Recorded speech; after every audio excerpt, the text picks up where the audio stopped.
बिस्मिल्लाहिर्रहमानिर्रहीम, अस्सलाम वालेकुम नाज़रीन। मेडिकैम खेलो Pakistan HBL PSL 10 powered by me body span the Oxford school. इसके साथ मैं हूं आपका मेज़बान डॉक्टर बुलंद इकबाल और मेरे साथ आज मेरी साथी मेज़बान हैं नूरिश खान। आपको बताते चलें कि नसीम हमीद जो कि हमारी रेगुलर को होस्ट हैं, आज कुछ निजी मसरूफियात की वजह से हमारे इस प्रोग्राम में शरीक नहीं हो सकी हैं, इसलिए आज के लिए मैंने जो है वो टेम्प्रेरी तौर पे रिक्वेस्ट की थी नूरिश से कि वो हमारे साथ आज ये प्रोग्राम करवाएं। नूरिश अस्सलाम वालेकुम। वालेकुम अस्सलाम। खैरियत से आप ठीक हैं? अल्हम्दुलिल्लाह। बहुत बहुत शुक्रिया, आप तशरीफ़ लाई, अच्छा लग रहा है। चले माशाल्लाह, आपको भी एक्सपोजर होना चाहिए। तो आपको बताते चलें नूरिश के बारे में कि ये स्पोर्ट्स जर्नलिस्ट हैं, इसके अलावा ये इंग्लिश कमेंटेटर हैं और ये कमेंट्री कंपटीशन भी विन कर चुकी हैं, ये बड़ी बात है। और आज के हमारे इस प्रोग्राम में मेरा साथ देने के लिए यहाँ मौजूद हैं।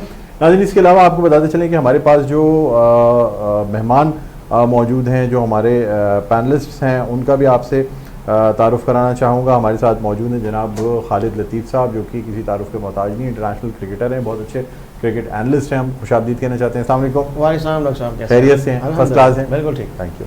और नाज़रीन, हमारे साथ रोज़ाना की तरह मौजूद हैं नवीज़ ज़मीर साहब, ये भी बहुत अच्छे क्रिकेटर हैं, क्रिकेट एनालिस्ट हैं, माशाल्लाह बहुत अच्छा तबसरा करते हैं और वैसे भी माशाल्लाह बहुत ही स्वीट और प्लेजेंट इंसान है। इनसे बात करके हम वैसे भी प्रोग्राम से पहले, प्रोग्राम के बाद इनके साथ बड़ा हंसी मजाक भी रहता है। अस्सलाम वालेकुम। खैरियत से हैं? ठीक है, फर्स्ट क्लास हैं।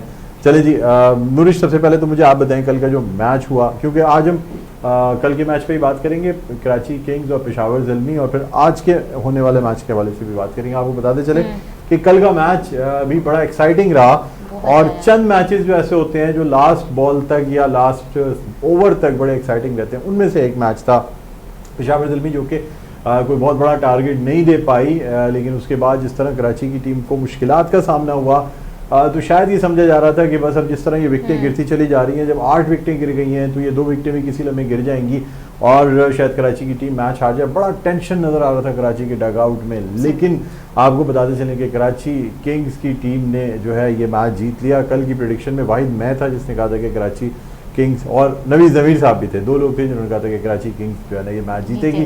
तो आज मुझे बड़ी खुशी थी और नसीम पे हमें पेनल्टी भी चार्ज करनी थी, लेकिन आज वो अब हो सकता है इसी वजह से नहीं आई हो कि उनकी जो प्रेडिक्शन है वो गलत हो गई थी। तो कैसा लगा आपको कल का मैच? कल का match it was beyond exciting. और मैं आप लोगों को यहाँ पे चीज़ शेयर करना चाहूँ, परसों ही जो है वो कल के मैच के बारे से मेरी JP ड्यूमिनी साहब से बात हो रही थी, and I asked him and he was also saying कि यू नो पिच में एक्स्ट्रा बाउंस है and the pitch is an Australian one. तो एक ही आल्सो प्रेडिक्टेड कि जो कल का जो you know I when I talk to him it was Islamabad versus Karachi, तो उस वक्त भी उन्होंने कहा था कि no Islamabad is like a tough side.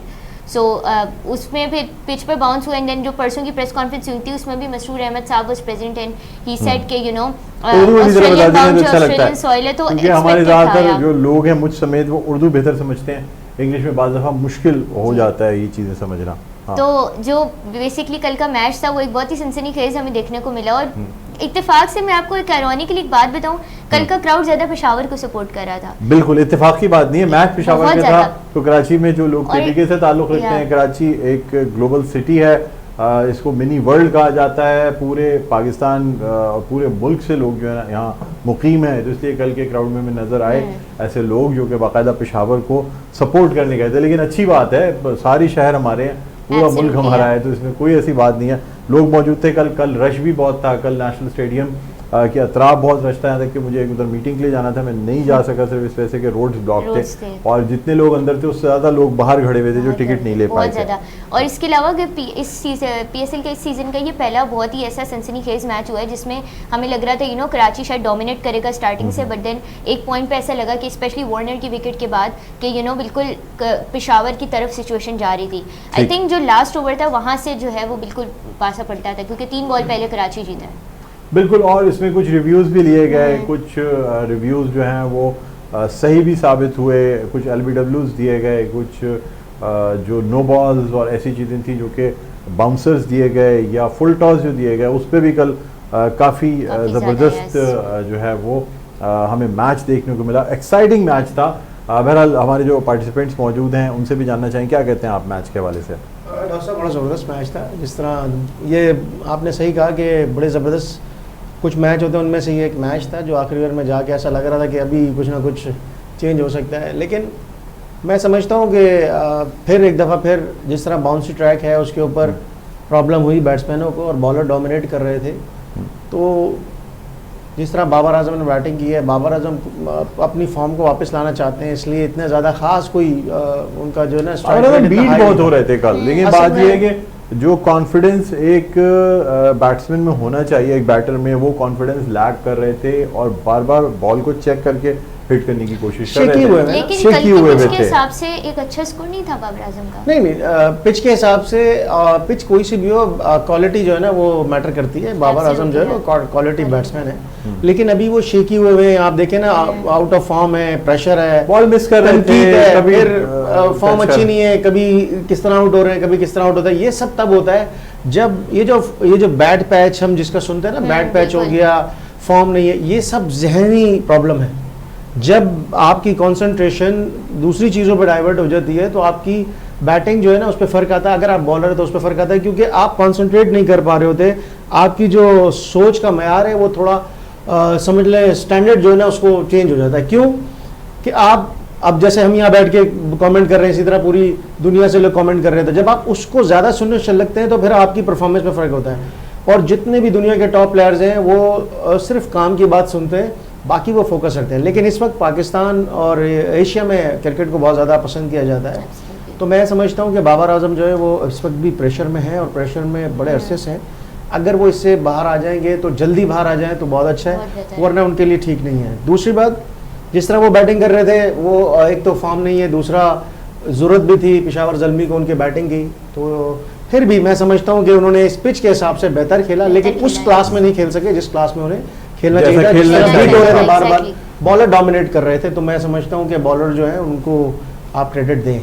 ठीक है, ठीक है। अच्छा, नवी ज़मीर साहब आपसे जानना चाहूँगा कि आप समझते हैं कि कल की जो पेशावर ज़ल्मी की बॉलिंग और फील्डिंग थी वो अब तो मांग नहीं है, कई मौके दे दिए उन्होंने कराची किंग्स के बैट्समैनों को, जो कि शायद अगर कंटेन किया जाता और इतनी एक्स्ट्राज नहीं दी जाती। कल बड़ी गेंदों की जो लाइन और लेंथ है ना वो हमें अच्छी नहीं नजर आई थी, क्या कहेंगे आप? असल में डॉक्टर साहब देखें, विकेट का जो बिहेवियर है ना वो बहुत काउंट कर रहा है इस मैच के अंदर। आप देखिएगा बॉलर अपनी लाइन को कंट्रोल क्यों नहीं कर पा रहे, क्योंकि जैसे ही वो बॉल टिप कर रहे हैं, बॉल मूव कर रहा है, बाकायदा मूवमेंट बहुत एक्स्ट्रा ऑर्डिनरी विकेट पर नजर आ रही है, जिसकी वजह से बैट्समैन को परेशानी हो रही है खेलने के अंदर। जैसे हम बाबर के हवाले से बात कर रहे हैं, और बड़ी अच्छी बात नोरिश ने बोली कि बाबर आजम की जो बैटिंग है ठीक है, 44 आई थिंक उन्होंने बनाए थे, है ना, तो लेकिन ये कि वो बुरा स्कोर नहीं था जिस तरह की विकेट थी।